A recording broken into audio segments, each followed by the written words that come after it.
तो अखिलेश यादव बड़े गंभीर सवाल खड़े कर रहे हैं ईवीएम को लेकर। उनका कहना है कि बिना सुरक्षा के ईवीएम क्यों जा रहा है। वो पत्रकारों से बार बार कहते हुए कि आप लोग भी गुमे हैं, यानी एग्जिट पोल्स पर अखिलेश यादव बिल्कुल यकीन नहीं कर रहे हैं। आइए आपको उनके इस प्रेस कॉन्फ्रेंस का वो हिस्सा भी सुनाते हैं जहां पर उन्होंने सीधा सवाल एग्जिट पोल पर खड़ा कर दिया है। जो जमीन पर चुनाव चल रहा है वो भारतीय जनता पार्टी के खिलाफ था, जनता के अंदर नाराजगी थी।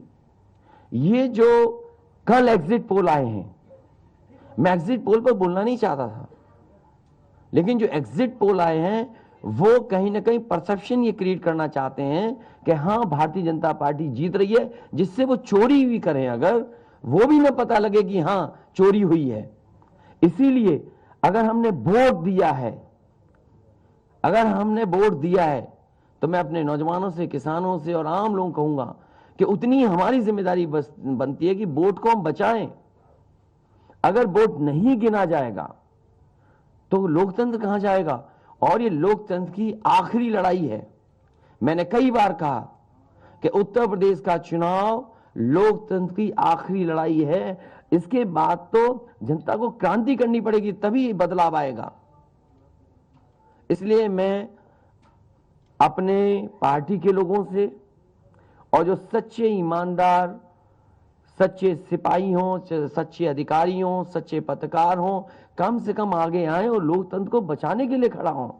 और मैं अपनी पार्टी के लोगों से कहूंगा कि जब तक काउंटिंग न हो जाए तब तक कम से कम ये नजर रखें और लगातार निगरानी रखें कि कैसे वोट बचाया जा सकता है, कैसे जहां पर मशीनें रखी हैं कोई किसी का आना जाना ना हो।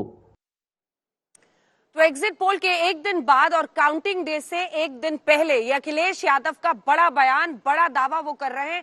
वो सीधा आरोप लगा रहे हैं, वो इसे लोकतंत्र की आखिरी लड़ाई कह रहे हैं। वो कह रहे हैं कि फिर आने वाले वक्त में आंदोलन छेड़ना होगा। वो ये भी कह रहे हैं कि ईवीएम बिना सुरक्षा क्यों जा रही थी। उनका ये कहना है कि ईवीएम के साथ छेड़छाड़ हुई है, कुछ अफसरों ने उन्हें जानकारी भी दी है। सुनिए। ये लोकतंत्र के लिए बहुत ही खतरे का समय है। जो दल हार गया अब उसके बस में यही है जो अब करने जा रहे हैं। ये जितने कुछ एग्जिट पोल हुए हैं वो इसीलिए हुए हैं कि अगर वो चोरी भी करें तो शायद नजर ना आए।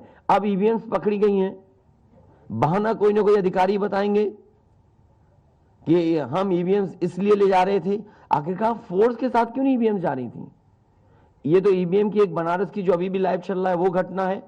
बरेली में एक स्ट्रांग रूम से बाहर नगर पालिका की कचड़े की गाड़ी में, जिसका नंबर UP25 DT 9166 में 3 बक्से सील पकड़े गए। जो सील बक्से थे, एक बक्से में सादा बैलेट पेपर था तथा 2 बक्से में मोहरें, रजिस्टर तथा सील करने वाला सामान था। करीबन 500 बैलेट पेपर पकड़े गए। इसी तरह सोनभद्र का है कि सोनभद्र में भी बड़े पैमाने पर चीजें पकड़ी गई। वो भी लोग समझ में आ गया तो उन्होंने देखा, SDM को रोका। SDM घोरावल जनपद सोनभद्र में खाली मत पर अपनी गाड़ी से पॉलिटेक्निक कॉलेज ले जाते हुए पकड़े गए। क्या सफाई देगी सरकार। इसीलिए मैंने कहा प्रमुख सचिव मुख्यमंत्री आप जानकारी कर लें। अगर आपके DMs कोई जानकार हैं, उन्होंने खुद बताया है कि वहां से लखनऊ से फोन आ रहे हैं कि जहां पर भारतीय जनता पार्टी हार रही हो वहां पर काउंटिंग स्लो हो और रात तक काउंटिंग लेकर के जाइए। तो अखिलेश यादव ये कह रहे हैं कि अधिकारी उन्हें खुद बता रहे हैं कि जहां पर बीजेपी हार सकती है वहां पर काउंटिंग स्लो होनी चाहिए। कई सारे गंभीर आरोप वो लगा रहे हैं। वो कह रहे हैं बिना सुरक्षा के ईवीएम्स आखिर क्यों जा रही थी, बिना फोर्स के। अन्य बहुत सारे सवाल वो खड़े कर रहे हैं। आइए आपको बता देते हैं। उन्होंने नौजवानों को आगाह रहने के लिए कहा है